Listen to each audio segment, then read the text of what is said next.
Ngayon, gagawin ko ang aking performance task tungkol sa mga bahagi ng aklat.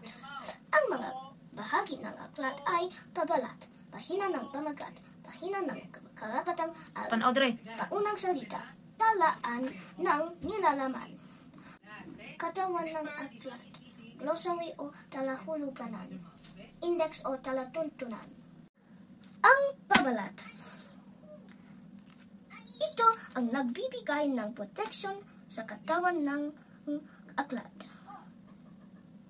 Dito makikita ang pamagat ng aklat, binhi, ang may akda, ang pangalan ng may akda, Esther V. Waldflores, at ang pangalan ng katuwang ng may akda, Felice A. Benedicto. Pahina ng pamagat. Dito nakikita ang pamagat ng aklat, binhi, ang pangalan ng may akda, Esther V. Waldflores, at ang naglasa nito, Joe S. Publishing House Incorporation, K-12 Series. Pahina ng karapatang awit. Dito nakikita ang taon kung kailan at lugar kung saan ilimbag ang aklat.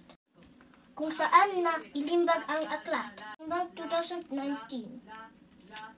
At inalasa ng karapatang awit 2019 at inathala ng Joe S. Publishing House Incorporation. 388 MacArthur Highway, Dalan, Valenzuela City. Yung din isinasaad dito ang tanging karapatan sa naglathala at sa may author na magmay-ari sa nilalaman ng aklat.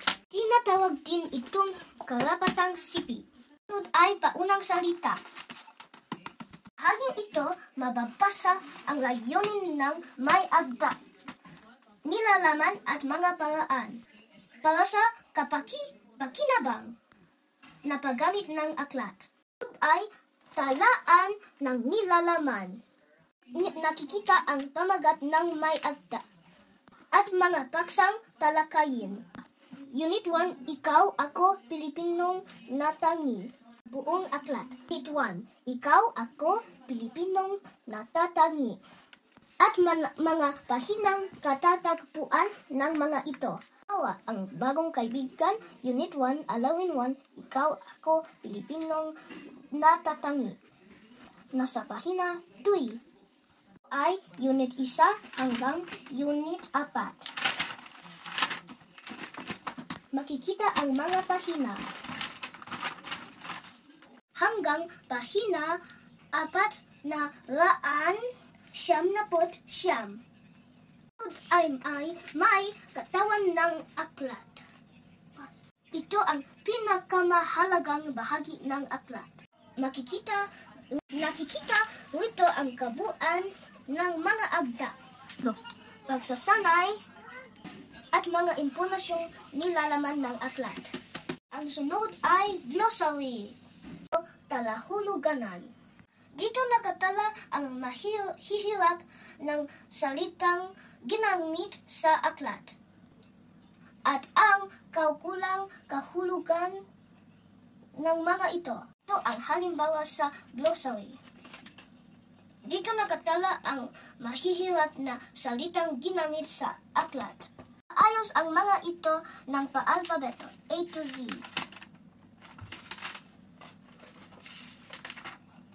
Ang libro na ito ay may halimbawa ng glossary at index science na aklat. Panghuli ay index o talatuntunan. Ito ang paalpabetong talaan ng mga paksa at pahina kung saan matagpuan ang mga ito. Halimbawa, absorption. Pahina nito ay analyzing data. Nasa pahina siyam. Ito yung index. Makikita ang paksa at pahina